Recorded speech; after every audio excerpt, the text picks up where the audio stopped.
सतीश मिश्रा जी को जो करना था वो कर गए, जो होना था वो हो गया। वो बहन जी को गाइड करते रहे और गाइड उन्होंने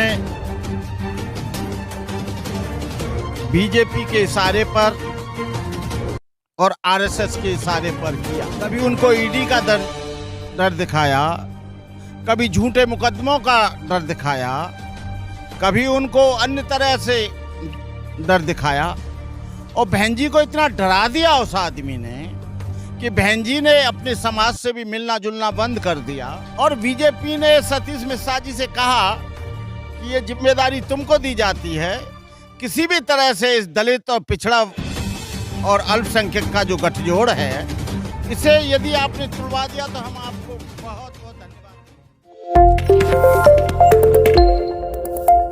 सतीश मिश्रा जी को जो करना था वो कर गए, जो होना था वो हो गया। वो बहन जी को गाइड करते रहे और गाइड उन्होंने बीजेपी के इशारे पर और आरएसएस के इशारे पर किया। लेकिन बहन जी उस पर इतना विश्वास कर रही थी कि मेरा सिपह सालार सबसे बड़ा सतीश मिश्रा जी है। हम उसी समय जान गए थे जब समाजवादी पार्टी का और बहुजन समाज पार्टी का गठबंधन टूटा, जब एमपी के इलेक्शन में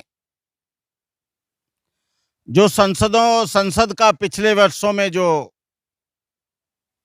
इलेक्शन हुआ, उस अलायंस को मुख्य रूप से मिश्रा जी ने ये कहकर तुड़वा दिया कि बहन जी कभी उनको ईडी का डर दिखाया, कभी झूठे मुकदमों का डर दिखाया, कभी उनको अन्य तरह से डर दिखाया और बहन जी को इतना डरा दिया उस आदमी ने कि बहन जी ने अपने समाज से भी मिलना जुलना बंद कर दिया।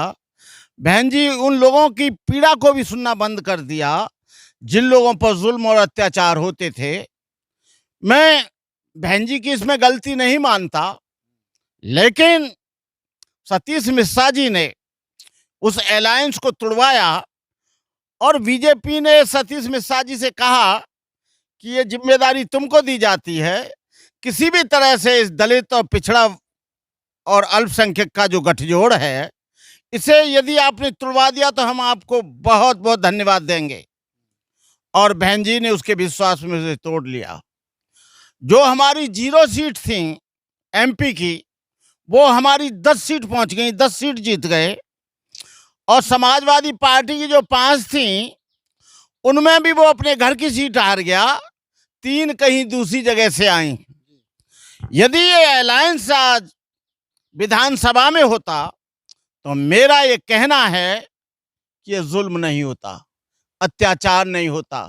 मैनपुरी में वाल्मीकियों की बस्ती में आग लगा दी गई, शाहजहांपुर में लोगों को मार दिया गया, सिकंदराबाद बुलंदशहर में 3 लोगों को गोली से भून दिया गया। अभी तो ये थोड़ा सा नजारा है, अभी क्या क्या होगा अभी तो 5 वर्ष बाकी पड़ी हैं।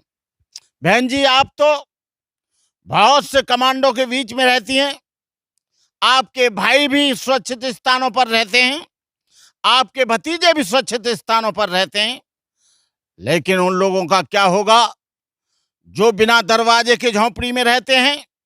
उन लोगों का क्या होगा जिनके घर में ताला भी नहीं है? उन लोगों का क्या होगा जो उनके खेत में मजदूरी करने जाते हैं?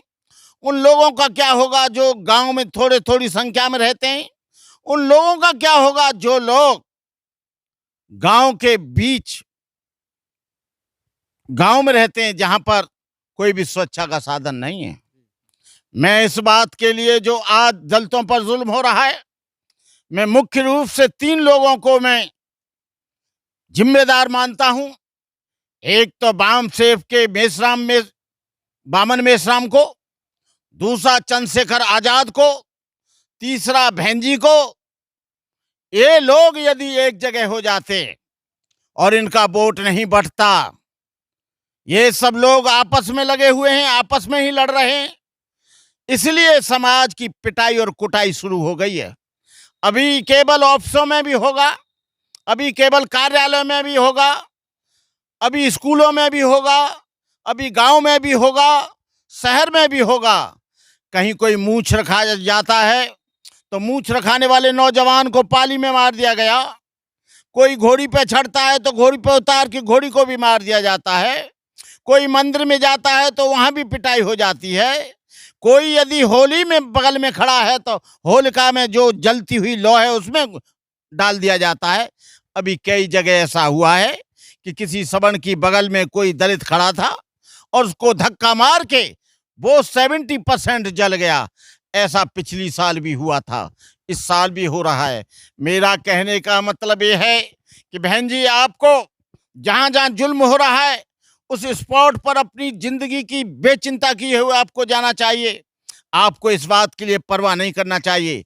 मैं बहन जी से कहना चाहूंगा कि आपको ईडी के या किसी अन्य चीज से या जेल जाने से डरना नहीं चाहिए था। ये जेलेंस्की अकेला एक छोटा सा मुल्क टकरा रहा है उससे, रसिया से, इतनी बड़ी शक्ति से, जिसके पास एटम बम है, जिसके पास एरोप्लेन है, जिसके पास ढेर सारी ऑटोमेटिक बम और राइफल हैं। लेकिन जेलेंस्की घबरा नहीं रहा है। जेलेंस्की ने कहा, मेरे देश का बच्चा बच्चा इसके लिए कुर्बानी देगा, मैं अपनी धरती के लिए लड़ूंगा। बहन जी, इसी तरह से आपको भी समझौता नहीं करना चाहिए था, ईडी से नहीं डरना चाहिए था। आप भले ही जेल चली जाती और ये बहुजन समाज आपको जेल से छुड़ाता। बहुजन समाज ने आपका अब तक साथ दिया है। बहुजन समाज ने जितना साथ आपका दिया है, उसी के बदले आज वो गांव में मार खा रहा है, उसी के बदले आज उसकी पिटाई हो रही है, उसी के बदले आज उस पर लोग उस पर ताना मार कर कहते हैं कि और साले हाथी को वोट दोगे और दलित तो हाथी का प्रचार करोगे। आपके भतीजे, आपके भाई सुरक्षित स्थानों पर रहते हैं। अरे आप जेल चली जाती, भले ही सारी संपत्ति चली जाती, लेकिन आपको इस समाज के लोगों की ओर देखना चाहिए था। आपको डरना नहीं चाहिए था। न जेल से डरना चाहिए था, न किसी और से डरना चाहिए था, न धन संपत्ति चली जाती, क्योंकि हमारे डॉक्टर बाबा साहब अम्बेडकर ने कहा है कि self respect is more important than material gain.